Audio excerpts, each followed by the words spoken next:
Chapter 12 Journey through Meluha. Who was Manu? Asked Shiva. I have heard of him quite often, being referred to as the father. The caravan had been travelling for a few days on the broad road from Devagiri to Kotdwar. In the centre, it consisted of a row of 7 carriages, identical to the ones used during the trip to Mandar. 5 of them were empty. Shiva, Sati, Brihaspati, and Kritika travelled in the second carriage. Parvateshwar was in the fifth, along with Ayurvati and his key brigadiers.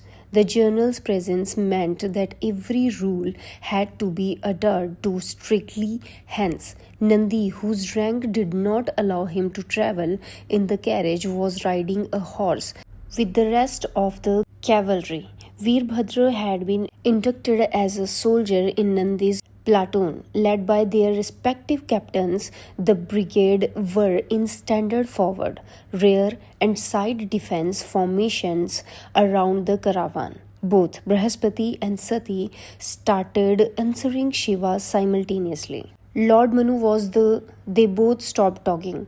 After you, please, Brihaspati ji, said Sati. No, said Brihaspati with a firm smile. Why don't you tell him the story? He knew whose voice the Neelkant would prefer. Of course not, Brihaspati ji. How can I supersede you? It would be completely improper.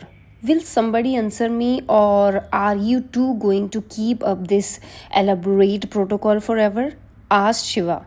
All right, laughed Brihaspati. Don't turn blue all over now. This is hilarious, Brihaspati, smiled Shiva. Keep this up and you might actually get someone to laugh in 100 years. As Brihaspati and Shiv chortled, Sati was astounded by the inappropriate manner in which the conversation was progressing. But if the reserved chief scientist seemed comfortable, then she would desist from commenting. And in any case, how would she reprimand Shiva? Her code of honor forbade it. He had saved her life twice. Well, you're right about Lord Manu being the father, said Brihaspati. He is considered the progenitor of our civilization by all the people of India, including Swadipans? Asked Shiva incredulously. Yes, we believe so. In any case, Lord Manu lived more than 8,500 years ago. He was apparently a prince from South India, a land way beyond the Narmada River, where the earth ends and the great ocean begins. That land is the Sangam Tamil. Sangam Tamil? Yes, Sangam Tamil was the richest and most powerful country in the world at the time.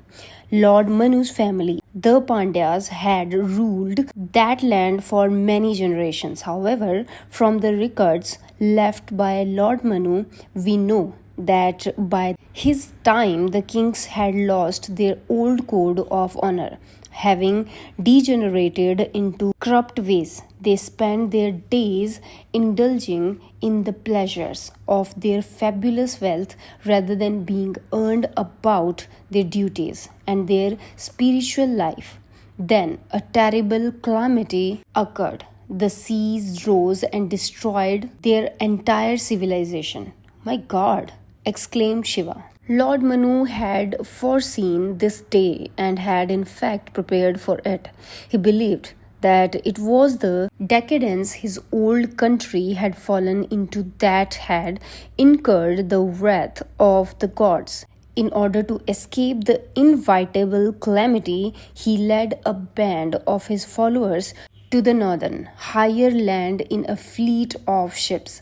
He established his first camp at a place called Mehragarh, deep in the western mountains of present-day Meluha. Deeply committed to establishing a moral and just society, he gave up his priestly robes and became a priest. In fact, the term for priests in India, Pandit, is derived from Lord Manu's family name Pandya. Interesting. So, how did Lord Manu's little band grow into the formidable India we see today? The years immediately following their arrival at Mehragar were harsh on them. With each year's monsoon, the flooding and sea tides would become stronger. But after many years and with the force of Lord Manu's prayers, the anger of the gods abated and the water stopped advancing. The sea, however, never receded to its original levels. This means that somewhere in the deep south, the sea still covers the ancient Sangam Tamil cities. We believe so, answered Brihaspati. Once the sea stopped advancing, Lord Manu and his men came down from the mountains.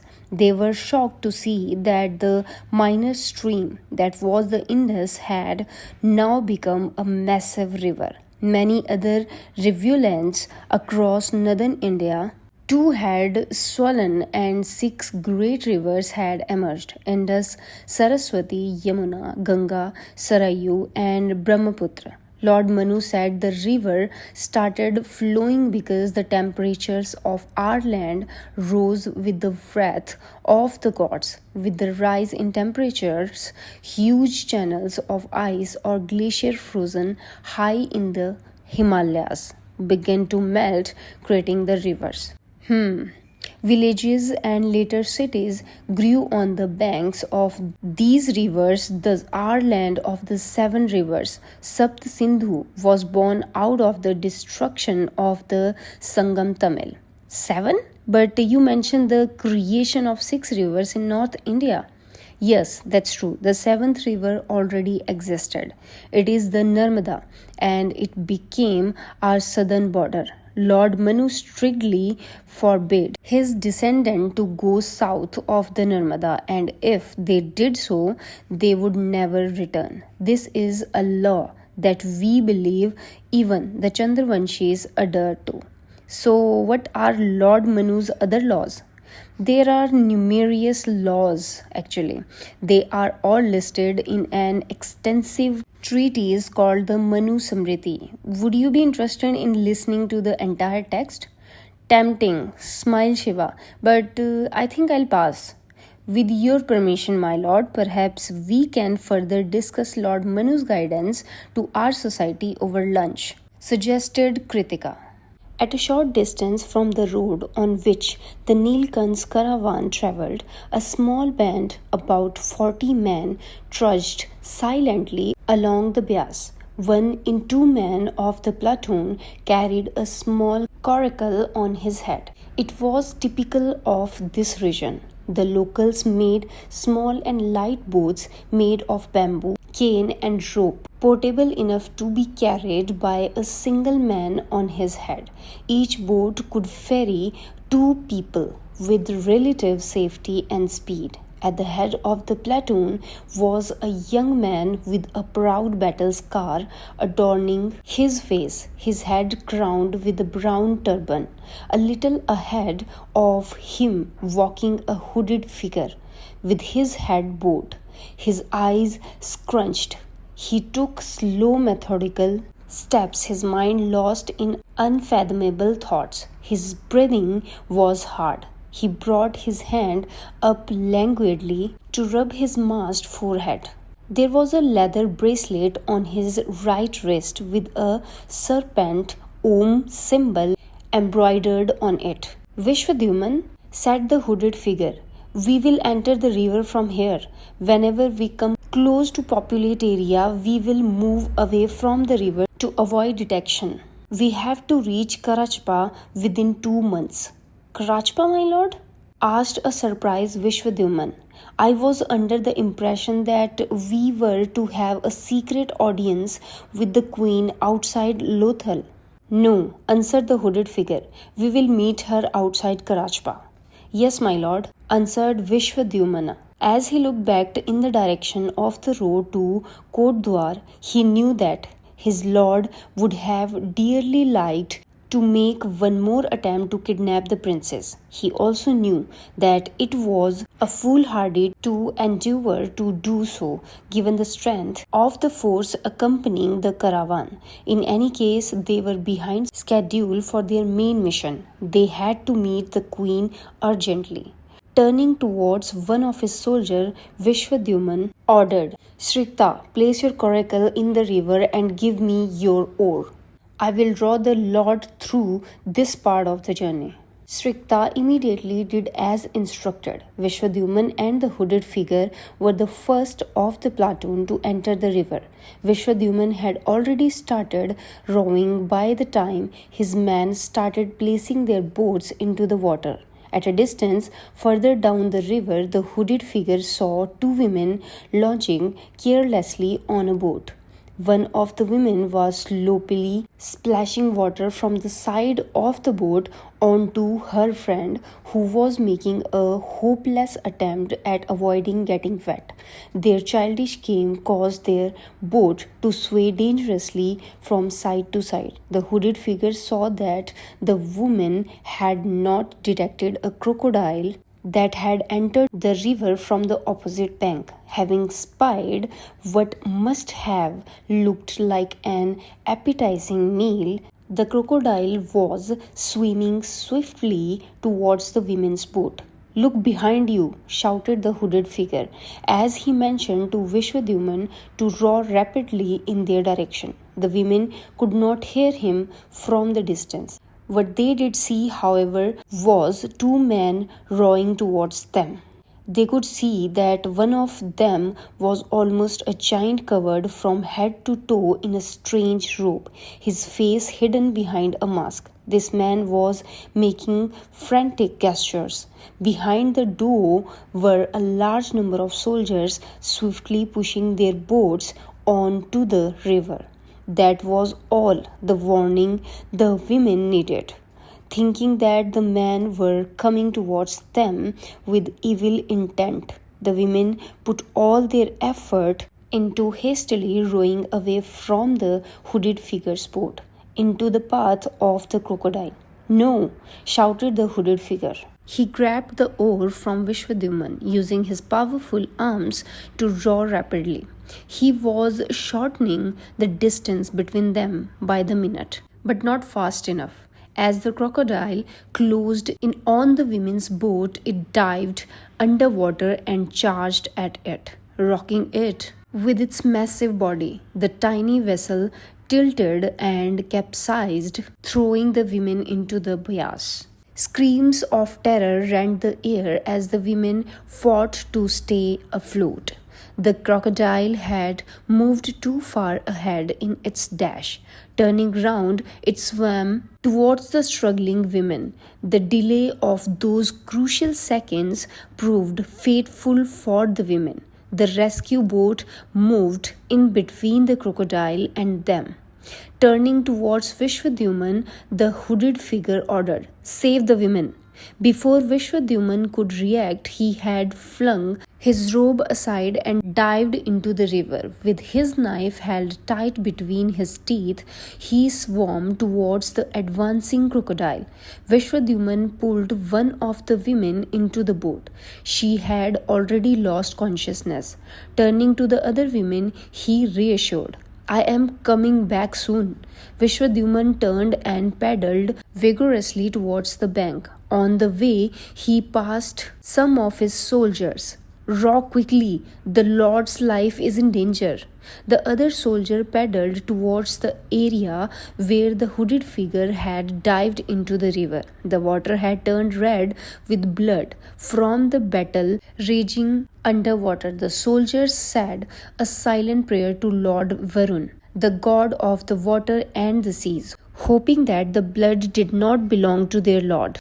One of the soldiers was about to jump into the water with his sword when the hooded figure emerged onto the surface, soaked in blood. It was that of the crocodile. He swam forcefully towards the other woman who was on the verge of losing consciousness. Reaching her in the nick of time, he pulled her head out of the water. Meanwhile, two of the Chandravanshi soldiers dived off their coracle. "My lord, please get into the boat," said one of them.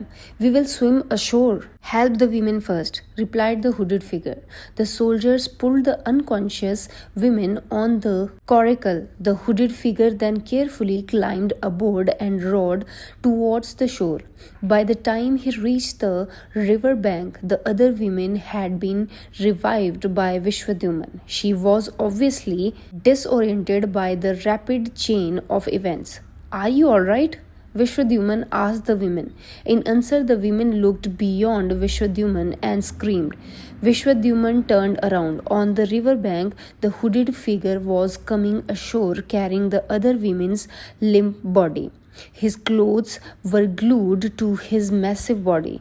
To the disoriented women, the crocodile's blood all over his clothes seemed like that of her friend. "What have you done, you beast?" shrieked the women.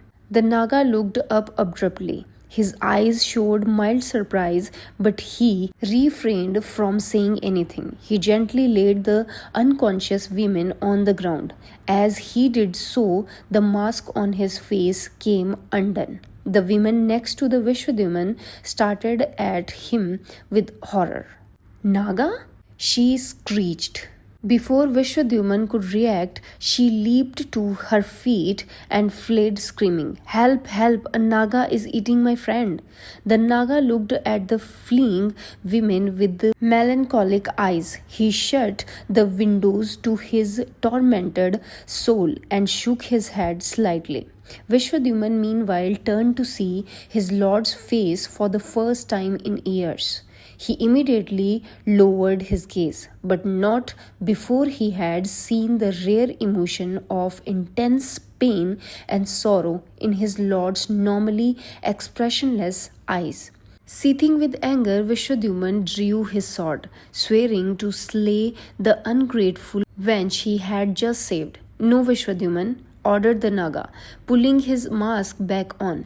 He turned to his other soldiers. "Revive her."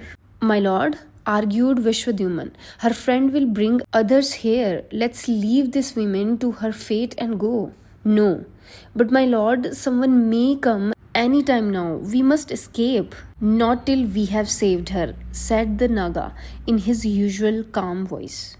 The royal party, including Nandi and Veerbhadra, were sitting together enjoying their lunch in the courtyard of the rest house they had stopped at. Half the brigade had sat down for their meal. They needed all the energy they could muster in order to march in this scorching heat. Parvateshwar had come in to check on the food arrangements. He was especially concerned about Sati's comfort. However, he had refused to join them. He was going to eat later with his soldiers. A loud commotion from the area of one of the perimeter guards disturbed Shiva. He got up to investigate, motioning to Brihaspati, Nandi, and Veerbhadra to remain seated. Parvateshwar too had heard the racket and was moving towards the uproar. "Please save her," cried the women. "A Naga is eating her alive." "I'm sorry," answered the captain, "but we have strict orders. We are not to leave the vicinity of this rest house under any circumstances." "What is the matter?" asked Parvateshwar. The captain spun around in surprise, saluted, and bowed low. "My lord, this woman alleges that a Naga has attacked her friend. She is asking for help." Parvateshwar looked at the women intensely. He would have liked nothing more than to chase the Naga party and destroy them. But his orders were crystal clear. He was not to leave the Nilkant and Sati. Their protection was the only objective of the brigade. But he was a Kshatriya. What kind of Kshatriya would he be if he didn't fight to protect the weak? Seething at the restrictions forced upon him, Parvateshwar was about to say something when Shiva appeared. "What's the matter?" asked Shiva. "My lord," said the captain in a way. He scarce believed that he was actually in the presence of the Nilkant. "This woman claims that her friend has been attacked by Nagas," he gasped. We are concerned that it may be a trap.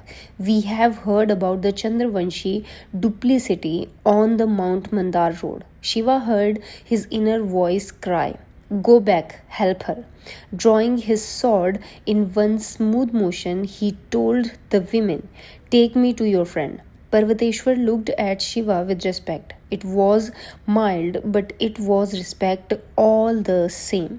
He immediately drew his own sword and turned to the captain. "Follow us with your platoon.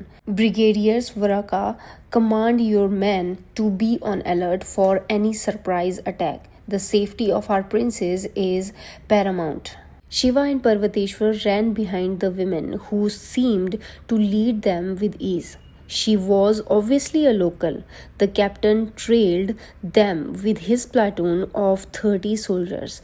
After sprinting for the larger part of half an hour, they finally reached the riverside to find a dazed woman sitting on the ground. Breathing heavily, she was staring in shock at an imaginary vision in the distance. There was blood all over her clothes, but strangely, no injury. There were many footsteps that appeared to be coming out of the river and going back in. The captain looked at the women who had led them here with suspicious eyes. Turning to his soldiers, he ordered, "From a perimeter around the journal and Nilkant, it could be a trap." "She was being eaten alive, I tell you," screeched the women, absolutely stunned to see her friend alive and unharmed. "No, she wasn't," said Shiva calmly. He pointed at the corpse of the crocodile floating in the river. A large flock of crows had settled on the carcass, fighting viciously over its entrails. "Somebody just saved her from the crocodile. Whoever it was has rowed across the river, my lord," said the captain, pointing towards the heavy footmarks close to the river. "Why would a Naga risk his own life to save this woman?" asked Shiva. Parvateshwar seemed equally surprised. This was completely unlike the usually bloodthirsty Nagas they had dealt with until now. "My lord," said the captain, addressing both Shiva and Parvateshwar, "the women appear safe. Perhaps it is not wise for everybody to stay here. With your permission, I will escort these women back to their village and rejoin the caravan at Kotdwar. You could retire to the rest house." "All right," said Parvateshwar. "Take 4 soldiers along with you, just in case."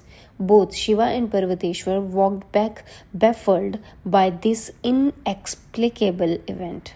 It was late in the evening. Shiva, Brihaspati, Nandi, and Veerbhadra sat quietly around the campfire. Shiva turned to see Satya sitting on the rest house veranda at a distance along with Ayurvati and Kritika.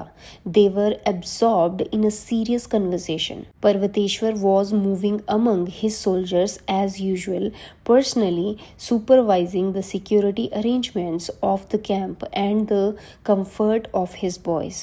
"It's ready, Shiva," said Veerbhadra, handing over the chilam to the Nilkant. Shiva brought the pipe up to his lips and pulled hard. He relaxed visibly.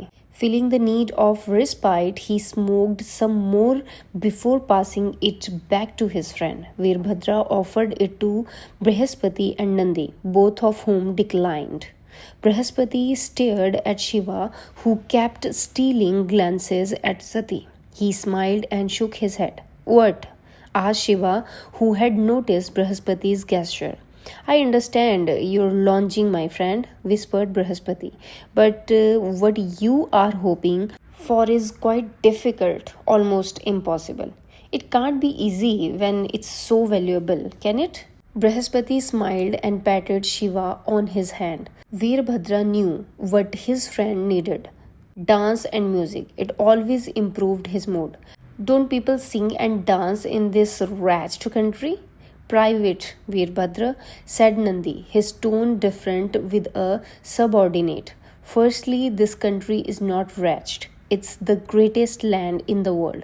Veerbhadra playfully put his hand together in a mock apology. Secondly, continue Nandi. We dance only when an occasion demands it, like the holy festival or a public performance. But the greatest joy derived from dancing is when you do it for no reason at all, Captain, said Veerbhadra. I agree, said Shiva. Nandi immediately fell silent. Without any warning, Veerbhadra suddenly burst forth into one of the folk songs of his region. Shiva smiled at his friend, for Veerbhadra was singing one of his favorites. Continuing to sing, Veerbhadra rose slowly and began dancing to the littling tune now accompanied by Shiva. The combination of marijuana and dance immediately changed his mood. Brihaspati stared at Shiva first in shock and then with pleasure. He noticed a pattern in their dancing, a smooth six-step combination that was repeated rhythmically.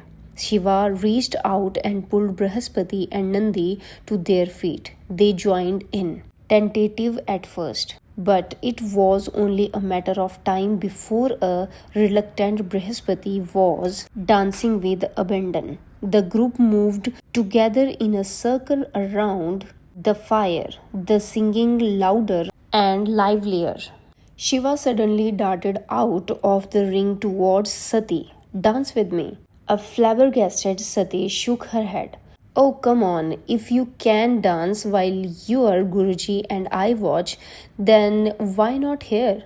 That was in pursuit of knowledge, said Sati. So, must all dance be solely towards that end? I didn't say that. Fine, have it your way, said Shiva with a frustrated gesture. Ayurvati, come. A startled Ayurvati didn't know how to react. Before she could decide on a course of action, Shiva held her hand and pulled her into the circle. Veerbhadra lured Kritika in as well. The group danced boisterously and sang loudly, making a racket in an otherwise quiet night. Sati got up agitatedly and glared at Shiva's back before running into the rest house. Shiva's anger increased even more as he noticed her absence when he turned towards the veranda. Damn!